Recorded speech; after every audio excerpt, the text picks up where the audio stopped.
aspect of what makes the executive MBA experience special, and that's the students themselves. We have 2 student speakers, one from our finance class, one from our management class. And first from finance, we'll hear from Danielle Arnould. Danielle is a private investor whose career has focused on international financial and investment transactions. But most important, Danielle lets me practice my French with him. Danielle?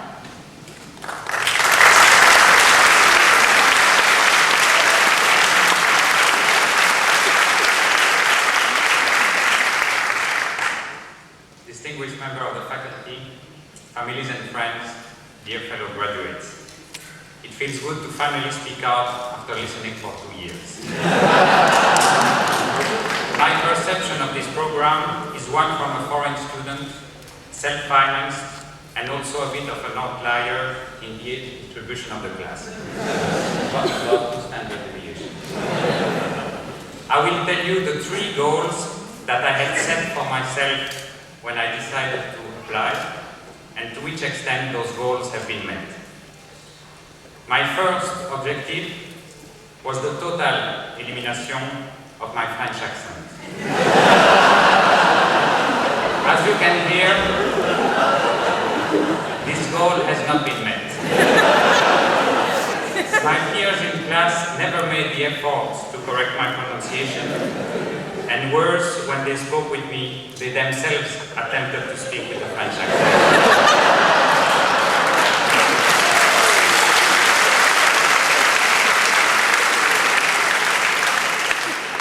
Even our dean, Rosemary, never said hello to me when we met in the elevator, but would only say in perfect French, "Bonjour Daniel, comment ça va?"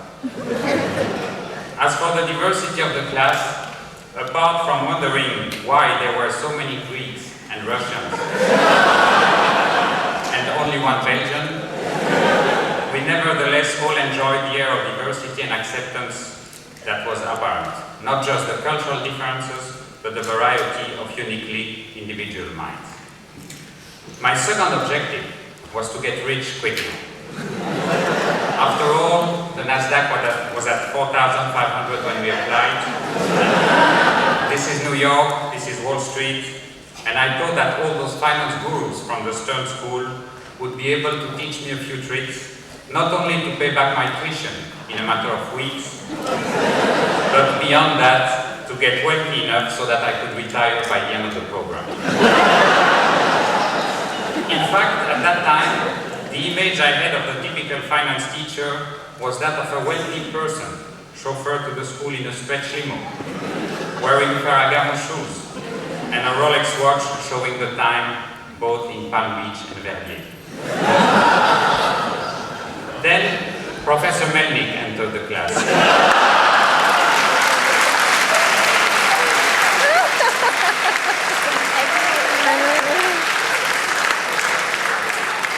That day at least, there was no Ferragamo shoes, no Palm Beach, but a man went in knowledge with a passion for teaching and commitment to connect with his students. He set the tone for the 2-year program as he exemplified the traits of the entire professorial lineup, with the exception of, I won't go through that list today.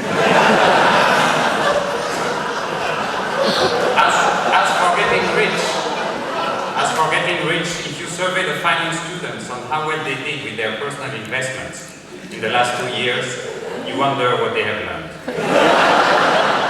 So here I am 2 years later, 100 grand down the drain.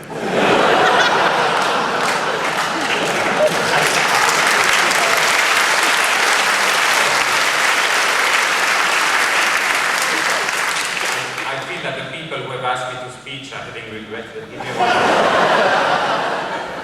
My third goal, seriously the only important one, was to gain knowledge in finance. And I have been rewarded beyond my wildest expectations, as most classes have been for me like doors opening to new spaces of understanding. What do we mean by knowledge? In continuous education, it is obvious to grasp the importance of practical, real-life knowledge.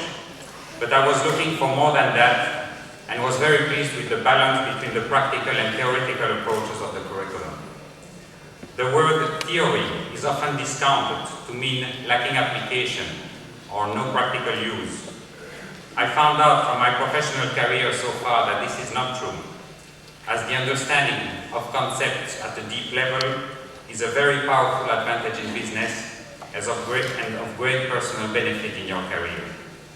Nouriel Rubini, a Stern professor, stresses this in his first class by saying that theory helps you organize and find ideas and then simplify the complex world around yourself. It provides mental shortcuts and helps you deal with unexpected situations better prepared.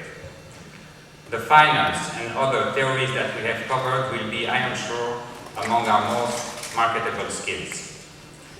During our 2-year journey, we sometimes wondered, why do we need to learn this stuff? Will we ever use those models?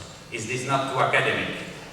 In the end, the wide range of sometimes apparently unrelated facts and ideas falls into place. Theory is powerful, even in real life, and to my pleasure, this university fulfilled its role in the noblest sense, showing us how those conceptual frameworks could find relevant application in our businesses. The caliber of the academic and business professionals offered to us in this program is of immense value. So in the end, graduates like me stand here today, a bit smarter, a bit poorer. Families and friends here must wonder, where is the deal?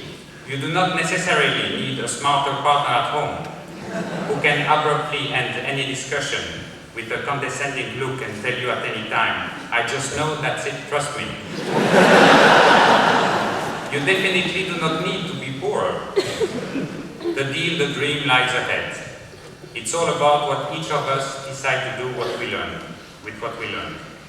It is also all about expectations, or in the financial term that we learn so well, the present value of our future cash flows. I will quote another European who visited America, in his case more than 200 years ago. He said, in the present happiness of America, every man enjoys a certain ease and independence.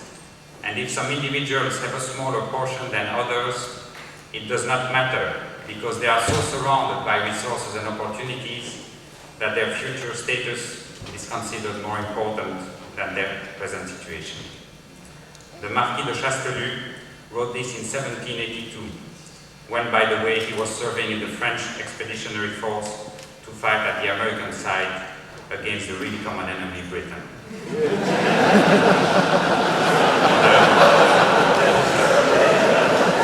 The French have not always been that bad at all.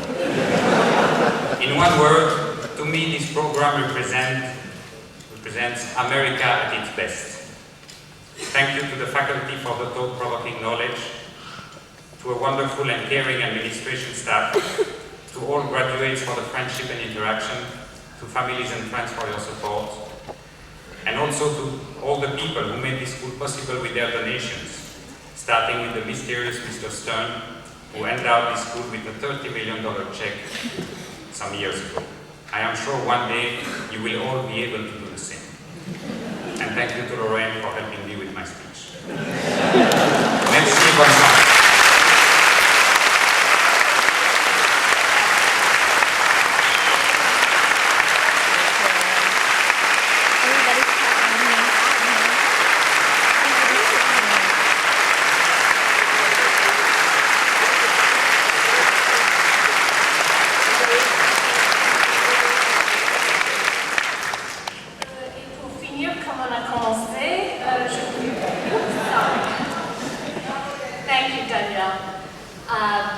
To be serious for one moment, I think we all recognize how critical the global perspective has become, and not just in business.